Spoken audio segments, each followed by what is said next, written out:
Saudações, amigos do YouTube, aqui é Ex-ministro Azevedo e venho trazendo aí mais um vídeo do ex-ministro do Canadá, que fala sobre os extraterrestres. E para ajudar o canal, dê o seu joinha, se inscreva, compartilhe e vamos ao vídeo. There are many species, and I'm convinced they have different agendas.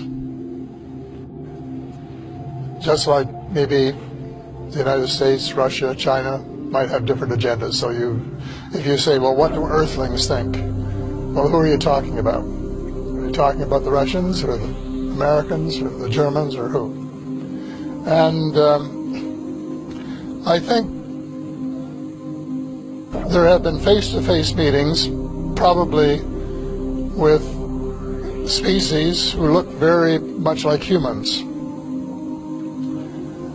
And some of them come from planets in our own solar system. And they are people who could be walking down the corridors of the Pentagon and would be unrecognized.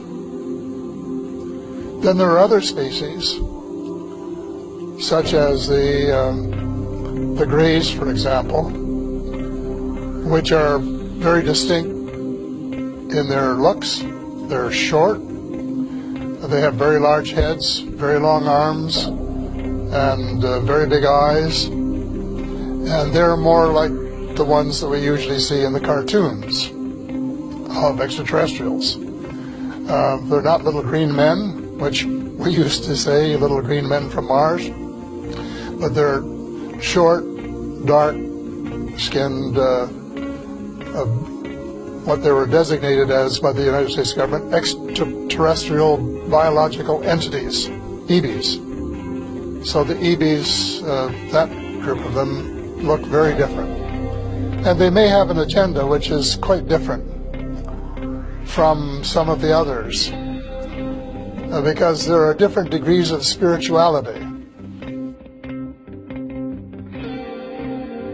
And in the meantime, the MJ-12, this is the very small elite group that President Truman set up to manage the extraterrestrial file and to report directly to the President. They allegedly made a deal with the Greys to exchange technology and to allow them to do a limited number. That's a joke to say, but the deal was a limited number of abductions in exchange for technology. And that as a result of this arrangement, over the years, the United States has managed to what we call back engineer or replicate the extraterrestrial technology, both on the weapons side and on the transportation side, to the point where Dr. Stephen Greer, as witnesses, said about the flying saucers that you can't tell whether it's one of theirs or one of ours because they look so much alike.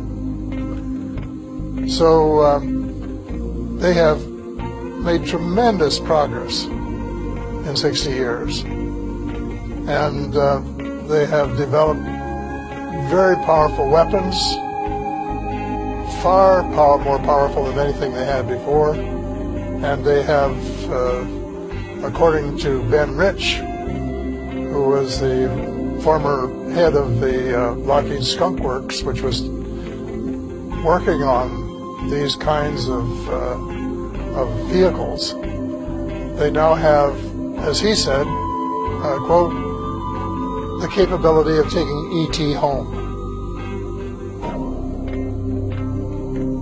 And so when you say happiness, I think you have to then say happiness between whom and by whom, because there's no carte blanche single answer to that question.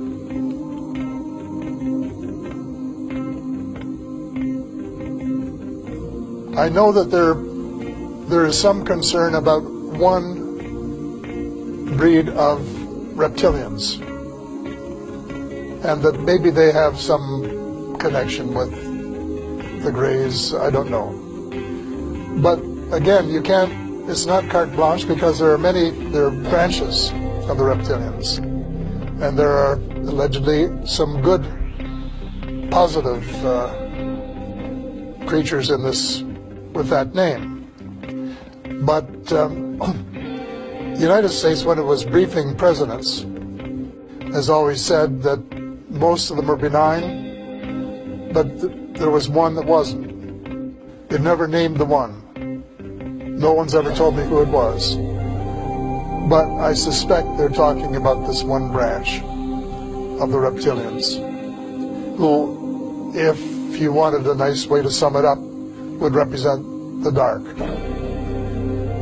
And on the other hand, the people from Mars and Venus and Saturn, who look more like us, are more spiritual, and who would represent the light. So it's not an easy question, no definitive answer, because I don't know precisely what the answer is. I suspect no one knows 100%. When I say no one, I mean no human in the realm of authority. But there are certainly people in the United States cabal who have more information about the subject than any of the rest of us, because they have been collecting it assiduously for years and years, and they have probably had more contact with different groups over a longer period than just about anybody else. So they have a lot to disclose when we can get them to disclose it. But disclosure is essential. The information is there. It's in the public domain. But the cabal owns so much of the press, both print and electronic, that it's not going to get into the press that would convince him, like his own paper. And that is a problem.